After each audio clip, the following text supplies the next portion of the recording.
What if everything you have been chasing so desperately, the love, the success, the peace, the life you have been praying for?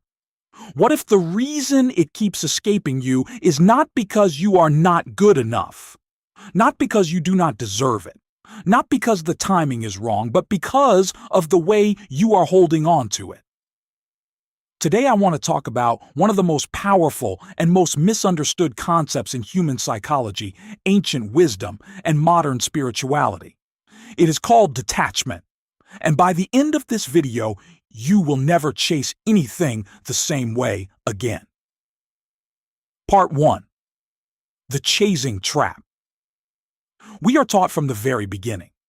If you want something, go after it, work for it, fight for it. Never let it go. And that advice is not wrong, but it is incomplete, because there is a difference between pursuing something with intention and chasing something out of desperation. One comes from a place of strength, the other comes from a place of fear, and the universe, or your subconscious, or the energy around you, responds to those two places very differently. Think about the last time you wanted something so badly that it consumed your every thought. The job, the relationship, the opportunity. You checked your phone constantly. You replayed every scenario in your mind. You forced conversations. You overthought every move. And the more you chased, the more it felt like it was running away from you. That feeling is not a coincidence. That feeling is a signal.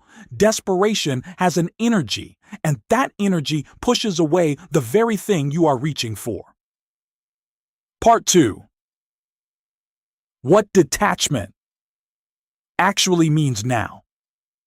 Before we go further, I need to clear up the biggest misunderstanding about detachment.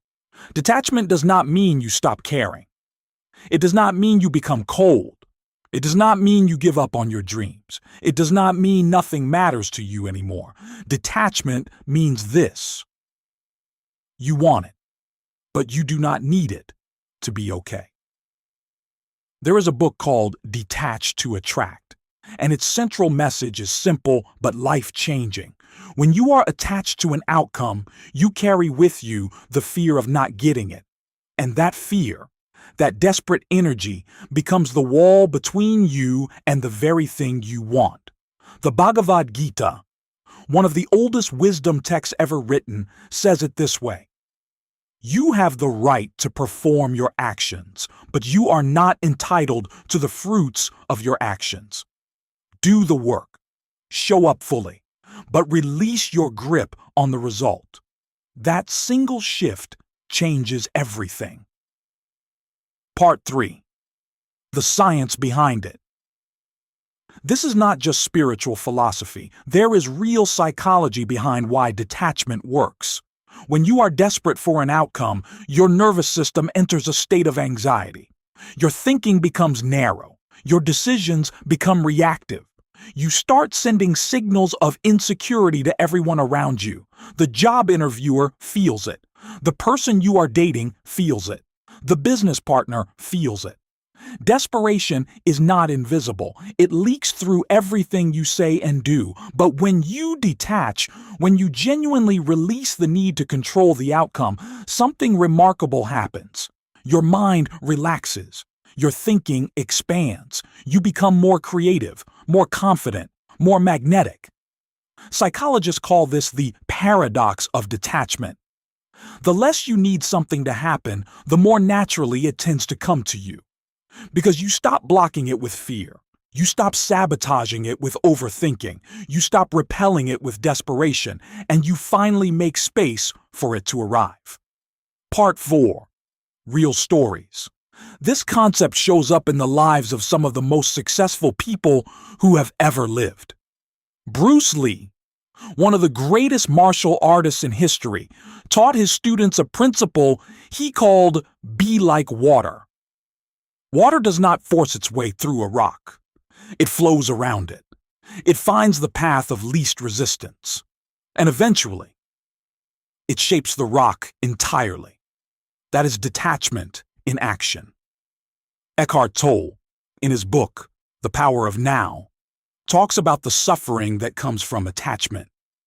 He says, the moment you stop identifying your happiness with an outcome that has not happened yet, you access a peace that nothing outside you can give or take away. And from that place of peace, you attract rather than chase. Rhonda Byrne in The Secret speaks about the same energy. That gratitude and trust are the frequencies of receiving, while desperation and fear are the frequencies of repelling. You cannot be on both frequencies at once. You have to choose. Part 5. My own story. I want to tell you something personal. There was something I wanted so much that I thought about it every single day. I worked for it. I planned for it. I pushed and forced and tried to make it happen. And the harder I tried, the further away it felt. Then one day, I was exhausted. I sat quietly and I said to myself, okay, if this is not meant for me, fine. I release it. I surrender. I trust that whatever is meant for my life will come. And I meant it. Within weeks, what I had been chasing for months walked right into my life without me doing anything extra. I am not telling you this to give you false hope. I am telling you this because I want you to understand. The letting go was not weakness. The letting go was the most powerful thing I ever did. Part 6. How to actually detach. So how do you actually do this? How do you detach from something you genuinely want? Here are the 4 steps that changed everything for me. Step 1. Do the work. Then release the result. Give your full effort to whatever you are building. Put in the hours. Show up with intention. But when you finish for the day, leave it there. Do not carry it to bed with you. Do not replay it in your mind all night. Do your part, then trust the process. Step 2. Replace attachment with gratitude. Every time you feel the grip of desperation tightening, stop, write down, or think about 3 things you already have that you once desperately wanted. The life you are living right now was once a dream you were not sure would come true. Gratitude reminds your mind, good things do come to me. More are on the way.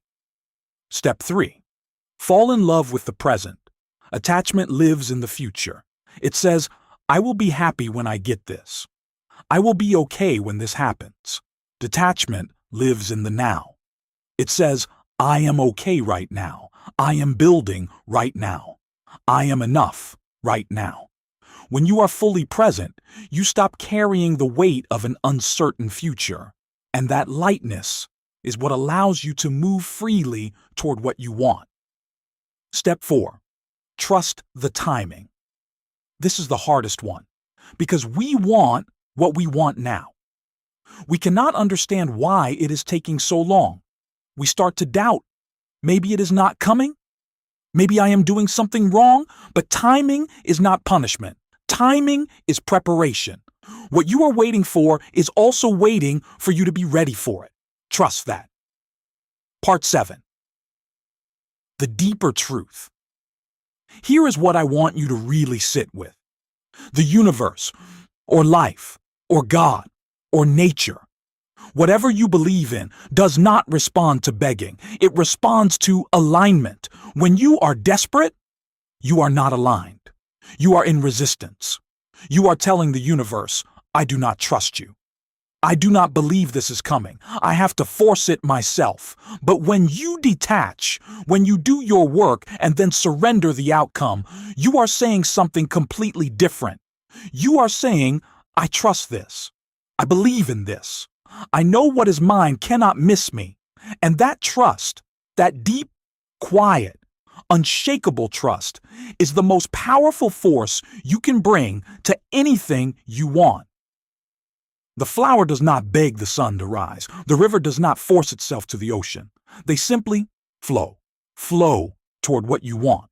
Release the grip and trust that what is truly meant for you will always find its way home to you. Outro. Cloak. Stop chasing. Start trusting. Start showing up fully. and then releasing fully. Do the work like it depends on you. Surrender the outcome like it depends on something greater than you. That balance, that is where the magic lives. The Bhagavad Gita knew it. Eckhart Tolle wrote about it. Rhonda Byrne felt it. And now, you know it too. If this video gave you even one moment of peace today, share it with someone who is chasing too hard right now. Someone who needs to hear that letting go is not giving up. It is the bravest thing they can do. Subscribe to Story Rush every single day. A new reminder, a new reason to keep going, a new reason to trust the journey. I will see you tomorrow.